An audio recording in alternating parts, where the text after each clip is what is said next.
each time I read this story, I move, I'm moved very far from I was at the beginning.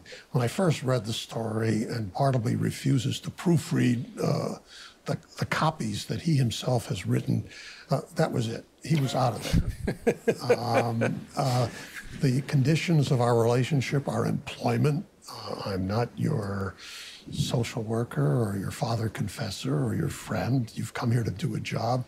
We have, by everybody's mutual understanding, a relationship of utility. That's all there is here.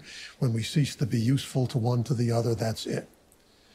And I think the story is meant to be an education of people like me. So what you are really suggesting is that what the lawyer could do for Bartleby is what would mean treating him on a human level.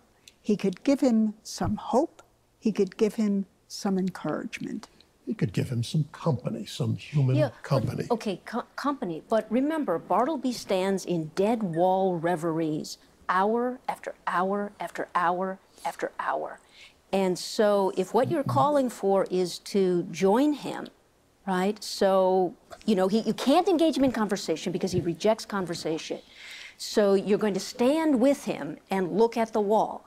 Now, it's possible that Bartleby might recognize that as some kind of reaching out to him and respond to it, and so it's maybe worth an effort. But in other words, I think you're really underestimating, in a way, the threat that Bartleby proposes. I think you're right if you simply concentrate on the dead wall reveries. But you yourself made the point that there is some kind of gradual transformation of this man.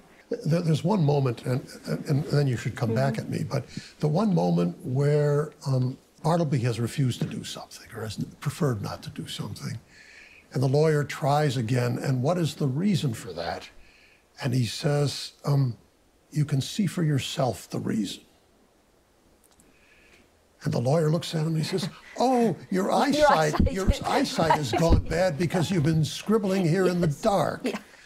He's, in a way, medicalized him.